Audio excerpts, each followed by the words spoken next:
What does it mean to surrender your will? Such a nice title.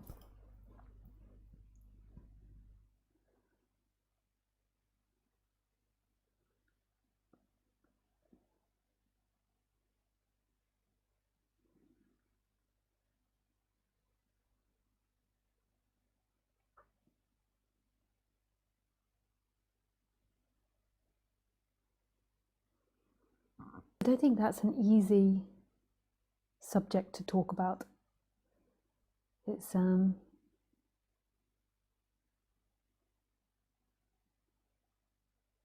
complex, and my ideas about it are still evolving, or the ideas associated with this body are still evolving.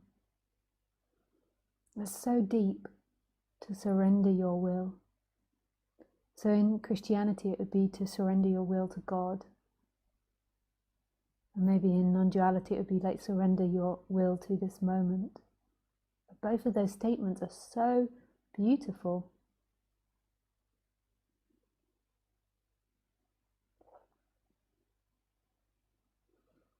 So I'll talk about it in perspective of non-duality. I don't know much about Christianity. I feel like you need to come down a bit. Kind of like really low in the screen. There you go. Yes, it's such a beautiful notion to surrender your will. Basically, the point to it is to let life move you rather than the person move you, rather than the identity move you. But that's like super confusing as to what that means. So, because life is also moving the illusory you as well. So the one that's trying to take control of the dream bus, life is also moving that. So whenever you speak about this subject, it inherently becomes very dualistic sounding, or it sounds very dualistic. It's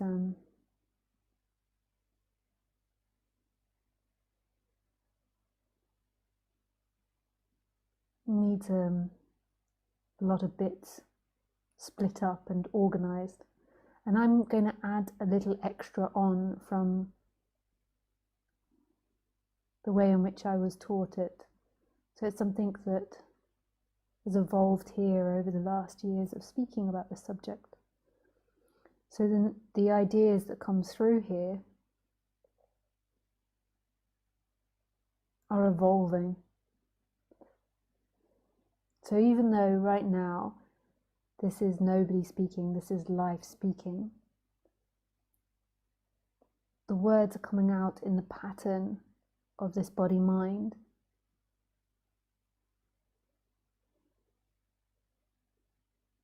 So this body-mind can only teach to the limits of its knowledge, and then as its knowledge evolves,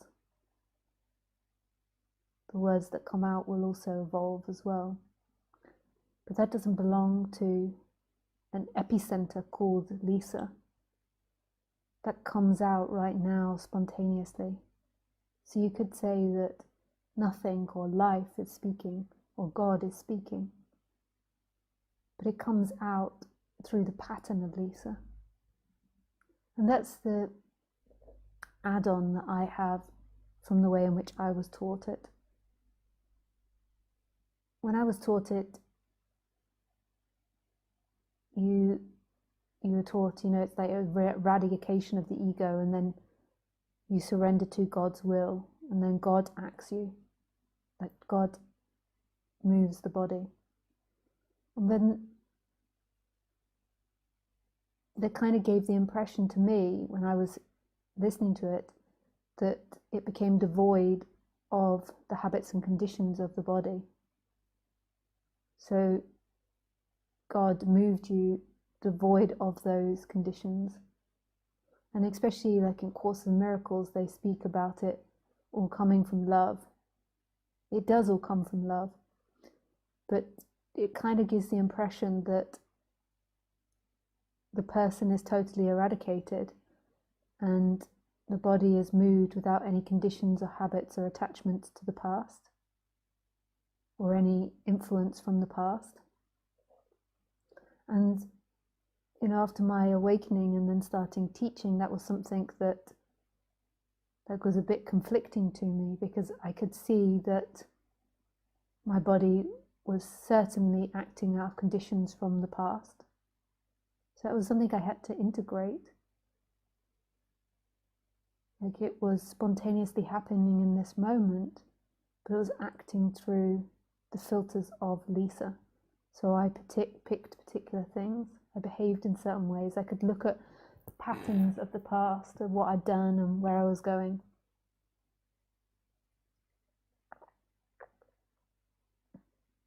And I could see the actions originated from trauma base, from expansiveness, from openness, and that every action was dependent on everything that came before.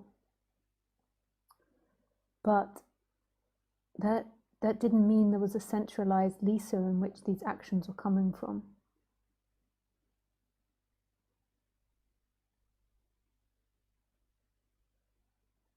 And that's the difference. There's an appearance of a Lisa, there's a character called Lisa, but that character is not the experiencer. That character isn't the center of this universe. The center of this universe is life or love, which is so beautiful. And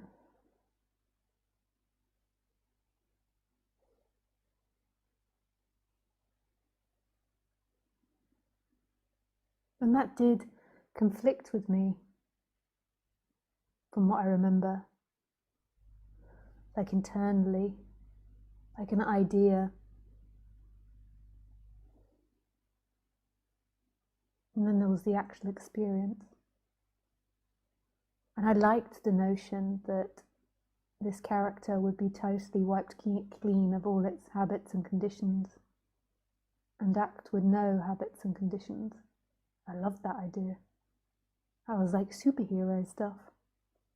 But I loved that idea about the other as well. And I always feel like life is the most amazing teacher, so it humbled me and be able to see beyond that, go beyond that.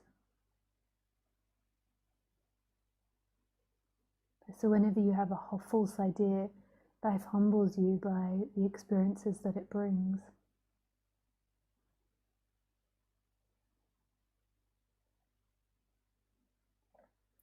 So everything that's spoken now is coming out of nothing, but it comes out through the pattern and the information that is linked to this body. And that also changes the way in which other teachers speak. Like, I remember watching this documentary about a teacher, a Christian teacher. So he wasn't non-dual, but he very much was into the notion of surrendering to God's will and letting God act through you.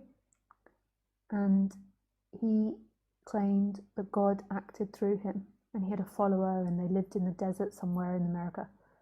Well, not the desert, in the countryside. It seemed like it was hot in the middle of America somewhere. I suppose they had like what we would define as a cult. And he claimed that, and there was this scene where a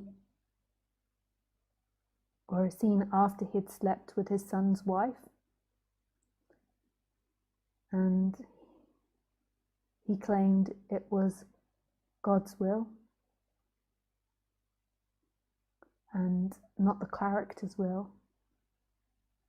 Character didn't want to do it, but it was actually God's will. And you know, that plagued me in my mind, because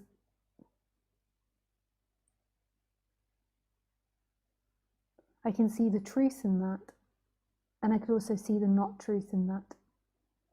Because I could see that if God was acting him, if that there had been a surrender, and that God was acting that character, like I could totally get that's what God's will was.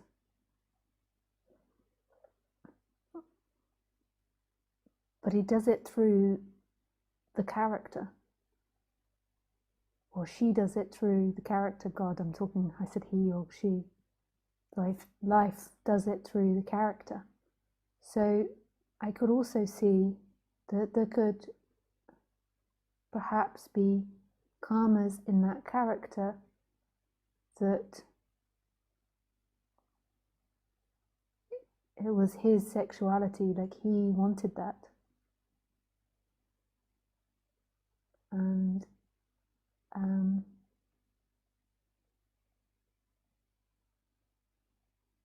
like maybe there was like a passive aggressiveness towards the son,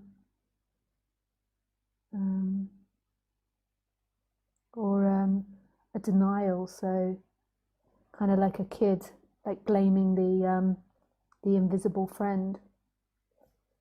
And I believe that can happen, and it can be happening from God's will, and he can have no consciousness of that, particularly because of the teachings that he's been taught, where it's like surrendering your will, and you have this awakening where the will is surrendered, but it doesn't necessarily wipe the character clean of its karmas. So to him, because he's not conscious of his karmas, he doesn't have the ability to communicate that. And with the spiritual teaching that he's been into, he can just communicate that it's God's will, which it is God's will. But it doesn't mean that the character doesn't have karmas. And to me, this is the problem with a lot of traditions, is the teacher has these awakenings and these shifts, and it really feels like you're empty. So it doesn't feel like your dynamics are coming from the past, because it feels like there's nobody there. It feels empty. So then the teacher is really heavily conditioned into that everything is God's will, or everything is the divine, which is true. It doesn't mean the teacher is lying, but it comes through the pattern of that body. So there could be so many dynamics appearing in that body that are very subtle, because the character is very far away and there's just no awareness of it. And something that I've learned from being in non-dual circles and spiritual circles is sometimes there can be a lot of unconsciousness. But it doesn't mean that somebody doesn't have that awakening, like where it's shifted. I also think it can happen the other way around. So it can happen that somebody's born without separation from life, but they have no language for it. But it doesn't mean that that person doesn't pick up karmas throughout life. So if they have like a very abusive parent or a very neglectful parent, they might have attachment issues or low self-esteem. But it doesn't mean that they feel separate, but they wouldn't have the ability to communicate that, and they wouldn't know the difference from what other people are speaking about. They might appear like very simple or very happy, very free. I know this is very disappointing. If I'd heard this prior to awakening, then I think I would be really disappointed and I would dismiss what I was saying. Yeah. and that might be something that changes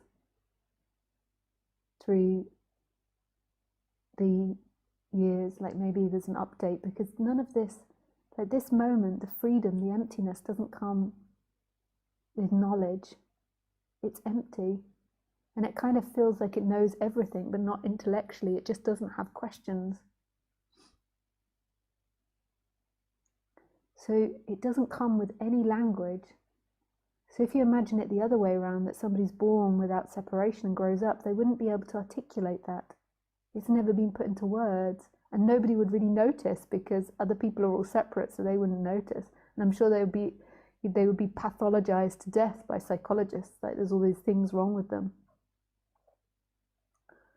Like I was nearly put into a special needs school in England, which is different from like special needs programs and that in America. Special needs school in England is like for kids with severe disabilities. So like they really thought that I had like very, very low intelligence, like below average intelligence. And yeah, and it was so bad they wanted to put me into a special needs school. And I feel like I remember not being separate, and part of the problem is that I didn't have the inclination to go into words, so I couldn't really speak that well. There was problems with speaking. There was all these different types of problems. And I remember feeling like if I named myself Lisa, so if I felt like I would lose something. But if I didn't do that, I felt like I could never be part of the human world. And so society's diagnosis of me was that I was really backwards. Like I was far below average, not average intelligence, but I think it's like 74 where you begin to become like mentally incapable or something. I forget what it's called. And then my parents couldn't accept this, so they at the time my dad was working for something called the Dyslexia Institute, and he was a computer programmer, so he wrote their programs, and so he told them about me. And they said to him, why don't you get a dyslexic test? But they didn't know anything about it. And so the school's advice was to put me into a special needs school. And my mum went and got the test. And then I came out with intelligence of something like 127 to 137, which isn't really high intelligence, but it's above average.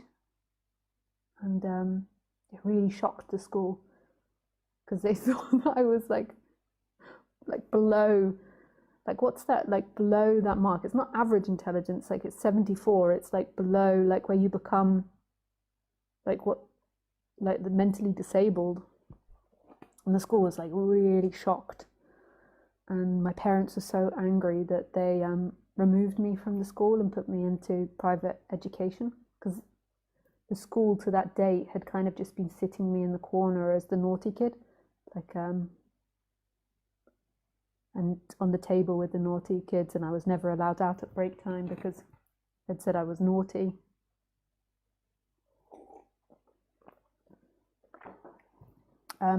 Yeah. So, but that doesn't mean that you don't build dynamics. I forgot the beginning of that, like the beginning of it. So it doesn't mean that you don't build dynamics. So if you didn't have separation, you're still going to be affected and conditioned by the world. So I was conditioned and affected by that. Like I was scared of teachers, even though at that age I think there was a great freedom. There was like a fear of teachers. And this is our mistake on the human level. This is where we give gurus too much power, and this is also where where our longing to be perfect gets involved. Because one thing that the human longs for is to be a perfect human. Like it wants, because if it's a perfect human, then it's all powerful. It's like the most special power that you can have if you're perfect. So if you become enlightened without any dynamics, without any conditions and habits and difficulties, then you don't feel vulnerable again. You don't lose in an argument like, I'm enlightened, I have no dynamics left, therefore it's always your fault. Like you're always unenlightened and I'm the enlightened one, and it's always your fault. And I can see why that's an amazing teacher. Like I went through gurus and always pointing out my dynamics and denying any dynamics of their own. The great thing about that was it made me focus on my own. So I don't actually disagree with it. Like I think it was really beautiful. But I think it's untrue that teachers don't have dynamics. So what we normally do is we make teachers like an icon that's very separate from us. So we have all this imagination onto them. You know, we see them sitting on stage giving talks, and there's nothing wrong with that. How else are they meant to do it? But then our mind idolizes them. It watches their behavior very carefully, and it idolizes them, and it projects onto them perfection. And if you are perfect, then everyone in this world will love you. It's like the perfect solution. And you'll never make a mistake again in your choices. You'll make the perfect choices. Everything will be good. And you will not be vulnerable. But part of being in a human body is to be vulnerable and to be on the cusp of not knowing, and like to make choices and make mistakes, and for our life to be this like creative dance of we don't know what's going to happen. Like we keep making these choices and we don't know where it's going, and that's part of the allure of this. Like we're always in this moment, but this moment changes dependent on the choices that these bodies make. It's really like exciting game. But that's very vulnerable, especially when the person can perceive that. So a dog can't perceive that. The dog is just being in every moment. It can't really perceive the timeline, but the person can perceive that my choices will affect things. Like my behavior affects you, or my behavior affects my children, or their behavior affects me. So it's really vulnerable. So we put the teachers on the pedestal, and I'm sure that you do it with me as well. You put me on a pedestal as me, someone other than you, and then there's a wanting to be like that. But that's all in your imagination. And it's actually the opposite to what's being talked about here. What's being talked about here is a freedom of what is. For sure, this subject like calms down the mind, like takes away a lot of the neurosis and a lot of the excess baggage that comes along with being identified. But the person will always have their dynamics. So a teacher that enjoys having power or being in control, and there's nothing wrong with these dynamics, and being the boss character and the boss figure, will form these organizations, and they might be saying it's God's will, like I am not doing this, I do not want it, it is God that wants it. And that's beautiful, and that's true. I don't know for each of them if that's true for them, but like that's true. When there's a surrender, then it's like nothing's acting right now. Nothing is moving the hand. Nothing is moving the body. Nothing is behaving in this way. But it comes through particular patterns. So if the teacher likes power and enjoys maybe being the boss, being right, there won't be the attachment to it anymore. So there won't be like, I have to have that in order to be free. There is like deep contentment in that, but that will be the way in which the body will move.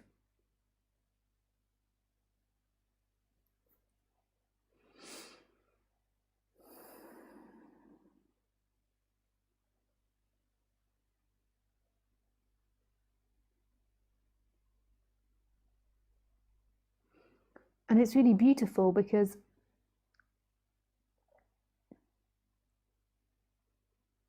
we're so accusatory in our society, like this is bad and this is right and this is wrong. But what's really beautiful about this message is really seeing that there is no bad or right or wrong. There is simply what's happening.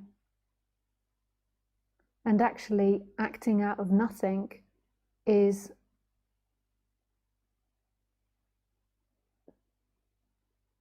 like love.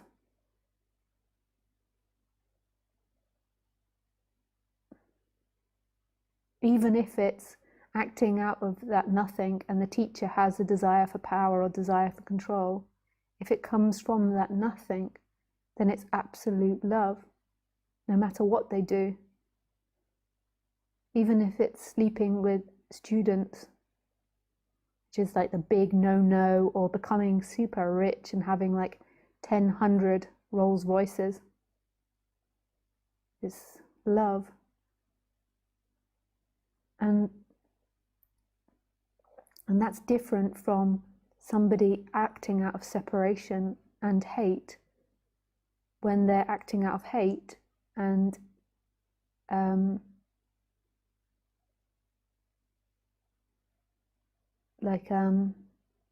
they might be like protesting for ethics, or protesting for a teacher not to sleep with the student, or protesting for fairness or equality, but it comes from a really hateful place inside. Like it comes from identification with, say, past hurts. So it comes with identification with feeling wronged in childhood. So feeling betrayed by your parents. And there is identification with that. And then there is a deep seeking to get revenge on the parents, or to punish the parents, or to never let what the parents did to you happen to someone else, or get fairness. But it's coming from a place of hate and seeking and contraction, and what you could say as like the personal will, the one that's trying to drive the dream bus. But that sounds a bit too accusatory or a bit too superior. It's just coming from a place of seeking. Like you're doing that in order to get love, and when you're doing that, like it's what you could define as hate. Whereas the other is just coming out of love. Even if that person, so if the teacher is no longer identified with that, they might still have a rebellion against the parents, like not wanting to be like their parents. Maybe they have the same issue, but it comes from love. In every moment, it comes from an expansiveness, so it's a different vibration. So it actually means, what I'm saying, which is quite radical and it might change, is that the way in which we judge ethics in our society is completely wrong. So even if you voted in like a really fair, what would you say, a really fair government, whatever you deem a fair government to be, if it doesn't come from that vibration of love and expansiveness, then it will always come from this place of hate. So it will be like a hateful vibration. It will be like an unethical karma, you could say, even though that's like really rubbish. But I mean, like it's from this vibration of darkness, of greed, of separation. Even if they're like really fair to the people, it will still come from seeking energy, and in the end it will be a disaster. That's really outrageous for a female teacher to say, especially in this society where we're currently like really into persecuting goodness and badness. But goodness and badness come from ego. Or no, it doesn't come from ego. The attachment to goodness and badness comes from ego or separation. Let's say Eve ate the apple of knowledge, and they became aware of their nakedness and the awareness of what's good and what's bad, and nakedness is bad, and then they get chucked out of the Garden of Eden. Whereas the other one is acting like what I'm talking about that ego drops. It's like acting out of a spontaneity, acting out of an emptiness. and not knowing, like really giving over your will to God with the dynamics of that body-mind. So you really like give it over to God, and it doesn't necessarily look like what we think it will look like. It could look like a teacher sleeping with all the students. It could look like a teacher stealing people's money. Whatever you think is bad, it even could look like murder. But having said all that, what's coming out of nothing now is